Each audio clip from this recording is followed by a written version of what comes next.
আজকে আমি বানাবো আলু দিয়ে ভেটকি মাছের কাটা কষা। তার জন্য আমি নিয়েছি 1 কিলো ভেটকি মাছের কাটা, ভালোভাবে ধুয়ে নুন হলুদ দিয়ে মাখিয়ে রেখেছি। নিয়েছি আলু, নিয়েছি একটা ছোট সাইজের পেঁয়াজ স্লাইস করে কেটে রেখেছি, একটা বড় সাইজের টমেটো নিয়েছি, 2 চামচ জিরে, 2 চামচ ধনে, হাফ চামচ হলুদ গুঁড়ো ভিজিয়ে রেখেছি, 100 গ্রাম পেঁয়াজ, 30 গ্রাম আদা রসুন আর 4-5টা শুকনো লঙ্কা বেটে রেখেছি। ফোড়নের জন্যে কাঁচা লঙ্কা জিরে নিয়েছি, পরিমাণ মতো নুন নিয়েছি আর নিয়েছি গরম মশলা। এবার আমি ভেটকি মাছের কাটা কষা তৈরি করব। প্রথমে কড়াইতে তেল দিয়ে দিলাম পরিমাণ মতো। তেলটা গরম হলে ভেটকি মাছের কাটাগুলো ভেজে নেব। তেল গরম হয়ে গেছে, এবার আমি ভেটকি মাছের কাটাগুলো ভেজে নেব।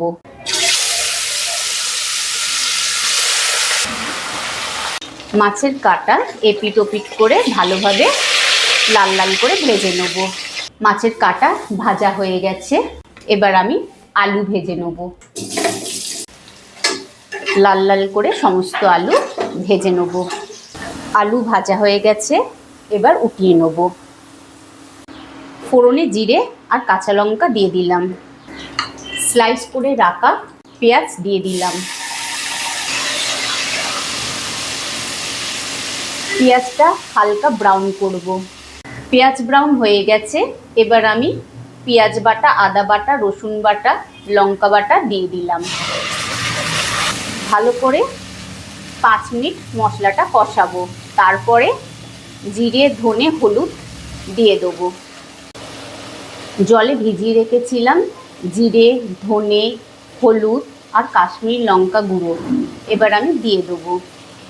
সমস্ত মশলা ভালোভাবে কষাবো। এবার আমি টমেটো কেটে রেখেছিলাম দিয়ে দেবো।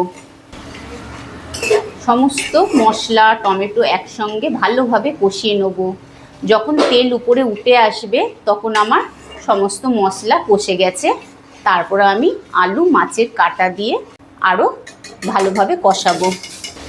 আলু দিয়ে দিলাম। আলু দিয়ে ভালোভাবে সমস্ত মশলা আবার কষাবো। তাহলে মশলা কষাতে কষাতে আলু যেইটুকানি সেদ্ধ হওয়ার বাকি আছে সেটা ভালোভাবে সেদ্ধ হয়ে যাবে। ভাজার সময় অল্প সেদ্ধ হয়েছিল, এবার মশলা কষাতে কষাতে আলুটাও সেদ্ধ হয়ে যাবে। পরিমাণ মতো নুন দিয়ে দিলাম। এইভাবে আলু আর মশলা একসঙ্গে কষিয়ে নেবেন। আর একটু বাকি রয়েছে আলুটা সেদ্ধ হতে। আলু গলে গেছে, মশলাটাও কষে গেছে।